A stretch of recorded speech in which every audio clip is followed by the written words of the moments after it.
Assalamualaikum warahmatullahi wabarakatuh. Selamat sore, salam sehat sejahtera untuk kita semua.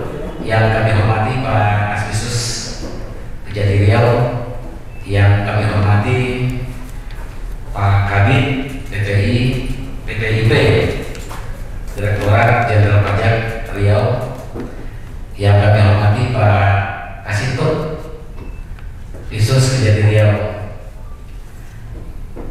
Pada hari ini Kamis tanggal 6 Oktober 2022 sekitar pukul 17 WIB, kami mengundang teman-teman media online, cetak, TV untuk biar dalam press release yang disampaikan oleh Pak Disus dan Pak Kabid terkait proses penanganan perkara pajak. Pada kesempatan pertama kami persilakan kepada Bapak Kabid. Selamat sore, salam sejahtera bagi kita semua. Yang terhormat Bapak Aspisus, Bapak Joko, Bapak Kasintut, Pak Rudi, dan juga Bapak Kejati, teman-teman seluruh dari media massa. Pertama-tama kami sampaikan terima kasih dan mengucapkan sebesar-besar kepada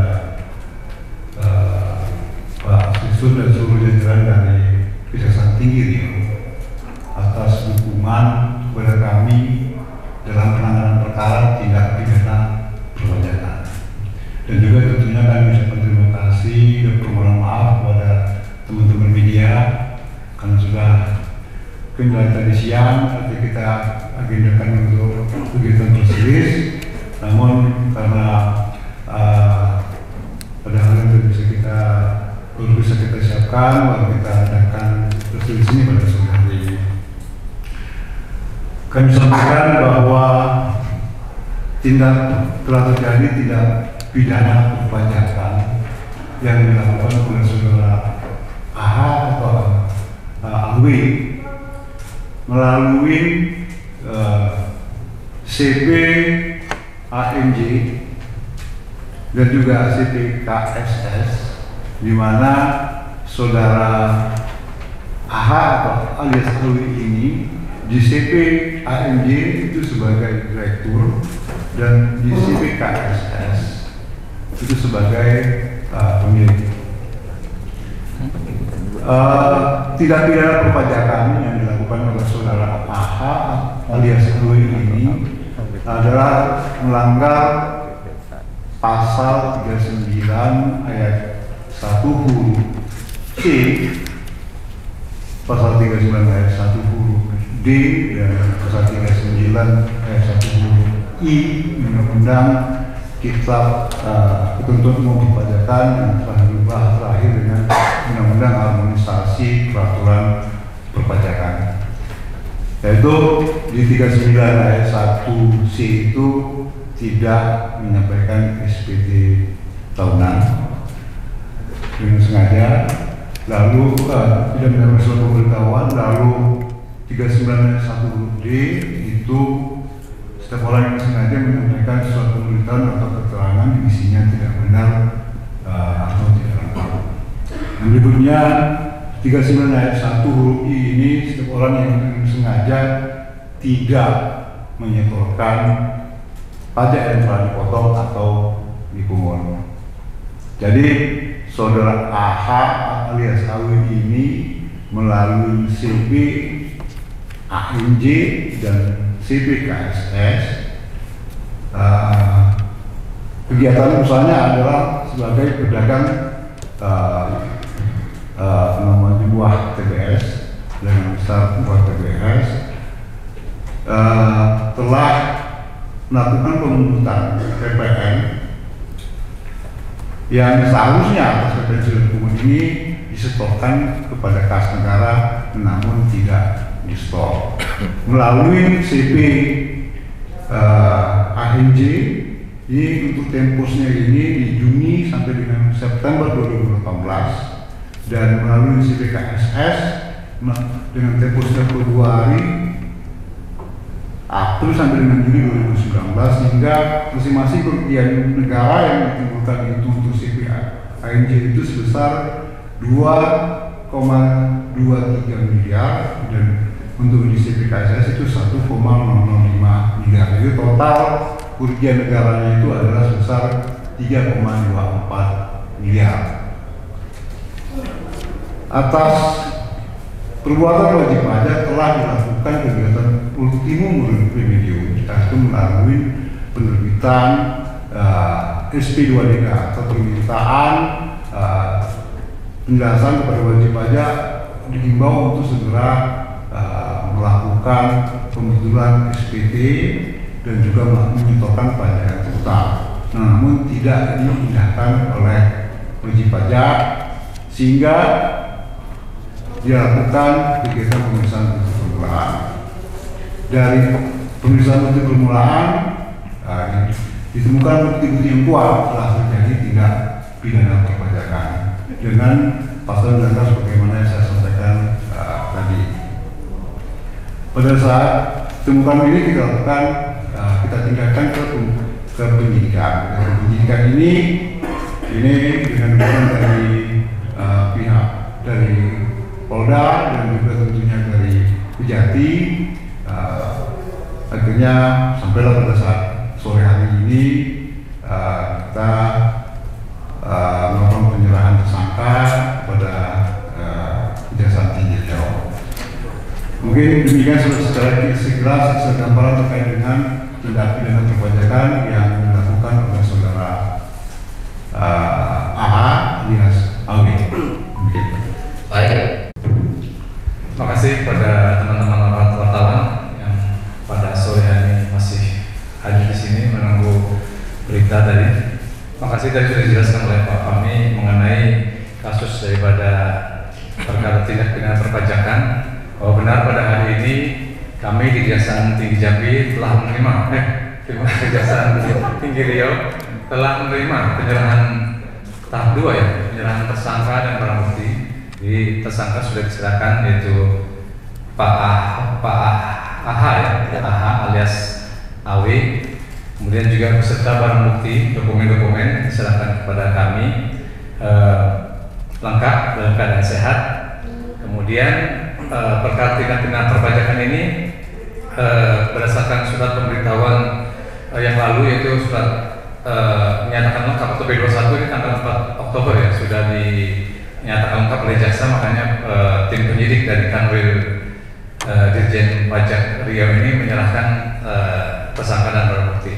Dan selanjutnya oleh karena berdasarkan pasal 21 Kitab Undang-Undang Hukum Acara Pidana ancamannya adalah 5 tahun karena diterapkan tadi pasal yang disangkakan adalah pasal 39 ayat 1 huruf C, pasal 39 ayat 1 huruf D dan pasal 39 huruf I. Ini ancaman pidananya adalah maksimal 6 tahun ya. Jadi 6 bulan, Pak. 6 bulan. Nah, minimal 6 bulan.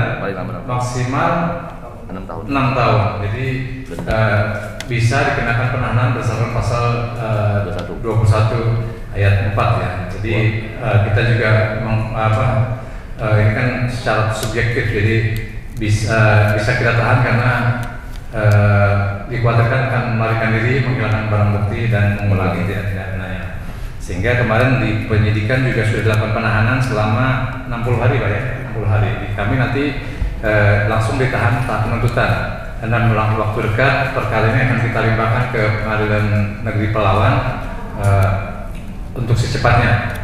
Kemudian di sini ada juga sebenarnya barang bukti yang kami sita ya dari penyidik kemarin, yaitu ada aset sebuah tanah dan bangunan rumah sesuai SHM nomor 1784 di Pekanbaru. Kemudian ada lagi sebuah tanah dan bangunan di wilayah mana nih? Di perumahan Jandul Raya, Kelurahan Sekip di Kota Pekanbaru. Jadi ada 2 rumah atau 2 aset yang disita dari tersangka AH ataupun alias AW. Teman-teman sekalian, bahwa perkara ini, tindak pidana perpajakan ini merupakan perkara yang sangat penting, karena bagaimanapun juga dengan tindak pidana ini ada pemasukan atau kerugian pendapatan negara yang hilang, sehingga ini menjadi atensi bagi pemerintah untuk menerapkan, walaupun tadi sampaikan ini merupakan ultimum remedium, tapi ini merupakan suatu pidana, jadi merupakan suatu upaya bagi penegak hukum untuk melakukan upaya paksa. Kemudian nanti untuk selengkapnya mengenai pertanyaan-pertanyaan silakan ditanyakan kepada kami, karena tadi semuanya sudah dijelaskan oleh Pak Kabid mengenai kronologis kasusnya. Mungkin dari saya itu saja. Terima kasih. Wassalamualaikum warahmatullahi wabarakatuh. Baik, terima kasih Pak Pajak. Dan untuk selanjutnya kami berikan kesempatan kepada, kan ada beberapa pasal yang dipakai tadi Pak, dan mungkin bisa dirincikan lagi Pak perbuatannya ini, bahwa apakah tidak melaporkan, tidak membayar, atau membayar tapi dengan data yang palsu gitu. Terus mungkin dari pemeriksaan kita dipakai untuk apa beda sama dia gitu. Terus Pak juga secara umumnya PPNS kita ini yang paling tidak setahun terakhir lah, itu sudah berapa menangani perkara perpajakan ini Pak? Karena memang agak jarang juga kita lihat nih. terima kasih. Baik, terima kasih atas pertanyaannya. Maaf sebelumnya saya tadi lupa memperkenalkan diri, saya Rizal Fahmi, Kepala Bidang Pemeriksaan, Penagihan, Intelijen dan Penyidikan Pajak di Kantor MJP Riau.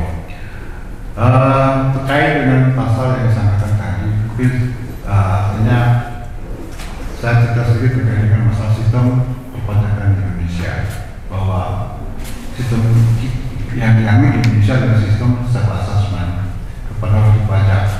Itu diberikan pekerjaan penuh untuk menghitung, menyetor dan melaporkan pajak yang berutang. Nah, tersangka dalam hal ini selaku direktur maupun sebagai pemilik daripada CPAMJ dan KSS ini telah melakukan penyerahan barang kena pajak. Atas penyerahan barang kena pajak tersebut itu terutang pada sebesar 10% dari nilai penyerahan. Ya. Nah, PPN 10% tadi yang sudah dipungut dari pembeli itu tidak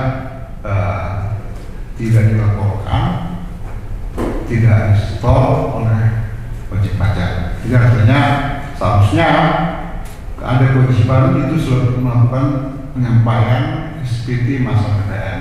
Nah, SPT masa PPN ini tidak disampaikan oleh tersangka. Oleh wajib pajak saat ini sebagai status tersangka, dan juga tidak dia juga tidak menyetorkan pajak yang sudah dipungut tadi. Itu gambarannya sekarang demikian. Tidak menyetor yang sudah dipungut, sudah menyampaikan SPT masa PPN. Demikian. Untuk kasus yang sudah ditangani untuk tahun ini oleh Kantor DJP Riau itu sudah 2 kasus bulan Juli kemarin ya, Agustus ya. Kita juga ada melakukan penyerahan tersangka itu dengan lokusnya itu pada saat kemarin kita penyerahan tersangka itu di Kejari dulu ya. Artinya memang sebagaimana saya sampaikan tadi, bahwa tujuan utama daripada kewajiban pajak di sini bukan untuk melakukan pembinaan, itu adalah upaya terakhir. Kita utamakan adalah ultimum remedium, karena memang tugas DJP itu adalah dalam rangka untuk pengamanan negara, pengamanan penerimaan keuangan negara. Apabila memang setelah dilakukan himbauan persuasif tidak diindahkan, baru kita melakukan upaya paksa sebagaimana disampaikan tadi oleh Pak Artis. Demikian.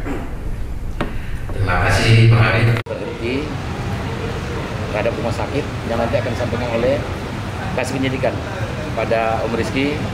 Kami persilakan. Terima kasih Pak Maman. Assalamualaikum warahmatullahi wabarakatuh.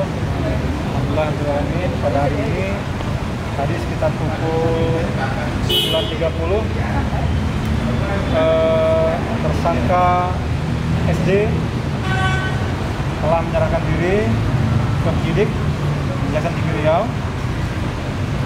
Kemudian langsung dilanjutkan dengan proses pemeriksaan. Bahwa sebagaimana yang teman-teman ketahui semua, tersangka SD tidak memenuhi panggilan kami penyidik sejak ditetapkan sebagai tersangka pada tanggal 27 Januari 2022 yang lalu. Tadi yang bersangkutan sempat kita tanya alasan kenapa tidak hadir. Yang bersangkutan berada di beberapa kota dengan alasan ingin menenangkan dirinya. Nah, kita sudah melakukan pemanggilan sebanyak lebih kurang 3 kali, termasuk pada saat yang bersangkutan diminta hadir sebagai saksi. Yang bersangkutan termasuk salah satu tersangka yang ditetapkan bersama dengan 5 tersangka lainnya, yakni Saudara Mayusri, Saudara Arif Helvi yang sudah diproses di persidangan, Saudara M. Rizal, dan Saudara Abdul Qadir Janani yang juga saat ini dalam persidangan, serta 1 orang tersangka yang sudah ditetapkan juga yang masih saat ini kami anggap melarikan diri, belum memenuhi permintaan penyidik untuk hadir, yaitu Saudara KTA. Tersangka tadi telah dilakukan pemeriksaan oleh penyidik lebih kurang selama 3 jam dengan jumlah pertanyaan sebanyak lebih kurang 15 pertanyaan. Mungkin nanti akan dilakukan lagi dengan pemeriksaan atau pemeriksaan lagi terhadap tersangka. Ini kita atur waktunya. Tersangka dia didampingi oleh penasihat hukumnya yang dia tunjuk sendiri. Terhadap tersangka disangkakan pasal 2 junto pasal 2E1 junto pasal 3 junto pasal 18 Undang-Undang 20 tahun 2001 tentang pemberantasan tindak pidana korupsi. Itu pasal 55 juga. Nah, dilakukan bersama-sama dengan tersangka-tersangka lainnya. Mungkin demikian yang bisa saya sampaikan. Soal kerugian negaranya, Bang? Kerugian negara seperti fakta persidangan yang lalu masih sebagaimana hasil dari pemeriksaan BPKP sekitar 8 miliar, kurang 8 miliar lebih. Nah, untuk nanti apakah akan dibebankan kepada siapa, nanti kita lihat proses persidangan. Setengah tahun lebih dia kemana saja? Jadi kita sempat gali, dia berada di beberapa kota di Jawa, ada di Jakarta, di Jogja, ada di Pandeglang juga. Pada saat saya tanya melarikan diri, dia enggak mengakui melarikan diri, tapi kita simpulkan yang bersangkutan sudah melarikan diri. Nah, tapi sebetulnya saya tidak tahu apa alasan dia pada hari ini, pagi ini mau menyerahkan diri. Ya, tapi kita anggap suatu langkah baik lah buat penyidik. Soal aliran uangnya, Bang, ada gaji nggak? Jadi seperti kita tanya juga, sampai saat ini berita acara pemeriksaan belum ke sana, tapi yang jelas secara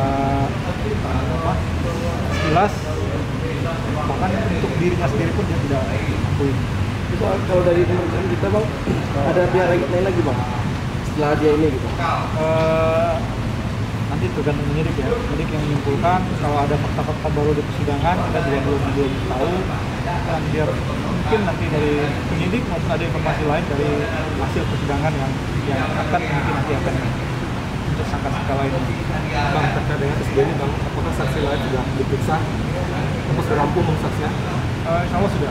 Kalau sudah, mungkin harapan kami dalam waktu segera mungkin bisa kita limpahkan ke pengadilan, karena seyogianya awalnya memang berbekas terhadap dua tersangka yang melarikan diri ini, SD dan KTA ini juga sebenarnya sudah rampung, sudah siap kita limpahkan ke pengadilan. Sekitar pukul berapa tadi, Bang, dia menyerahkan? Datang ke penyidik 9.30, mulai berita acara pemeriksaan sekitar pukul 10.